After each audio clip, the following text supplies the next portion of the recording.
गांव के किनारे नदी के पास एक बहुत पुराना पीपल का पेड़ खड़ा था। गांव के लोग कहते थे कि रात के समय वहां जाना मना है। कहते हैं पेड़ फुसफुसाता है, पीछे हटो, मत आओ। आयान और सिया, दो जिज्ञासु दोस्त, हमेशा नए नए खेल खोजते। आम के बगीचे में आम तोड़ना, गन्ना खाना और छुप छुप कर चाय पीना उनका सबसे पसंदीदा काम था।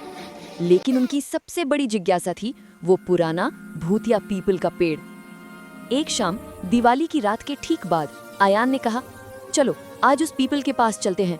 डरावना है तो क्या हुआ, हमें देखना चाहिए कि सच में भूत है या नहीं। सिया ने डरते हुए कहा, आयान, लोग कहते हैं वहाँ रात में जड़ें हिलती हैं और पेड़ फुसफुसाता है, क्या हमें जाना चाहिए?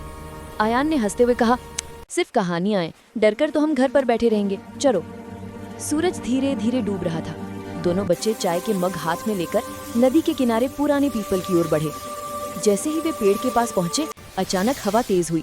पेड़ की पत्तियां अपने आप हिलने लगी और ऐसा लग रहा था जैसे पेड़ खुद जिंदा हो गया हो। अचानक एक धीमी आवाज आई, पीछे हटो, मत आओ।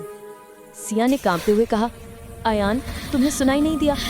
आयान हंसा और बोला, सिया, सिर्फ हवा की आवाज है, चलो डरकर क्या करेंगे। लेकिन तभी पेड़ के खोखले में चमकती लाल आंखें दिखाई दी। दोनों बच्चे डर से जम गए। अचानक पेड़ की जड़ें धीरे धीरे हिलने लगी, जैसे किसी ने उन्हें पकड़ लिया हो। सिया चिल्लाई, भागो! लेकिन पेड़ ने फुसफुसाया, तुम दोनों क्यों आए?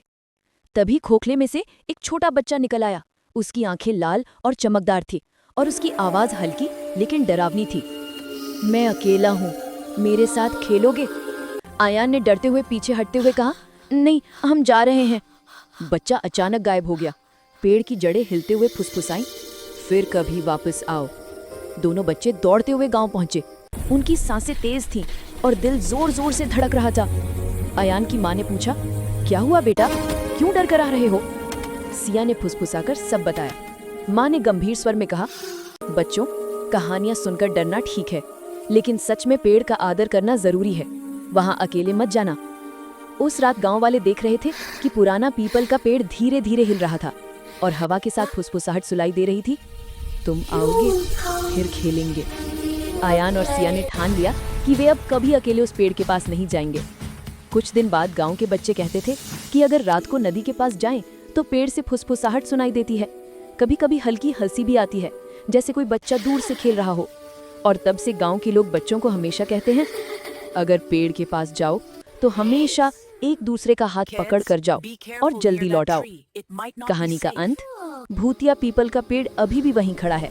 रात के समय अगर आप ठीक से सुनो तो शायद आपको फुसफुसाहट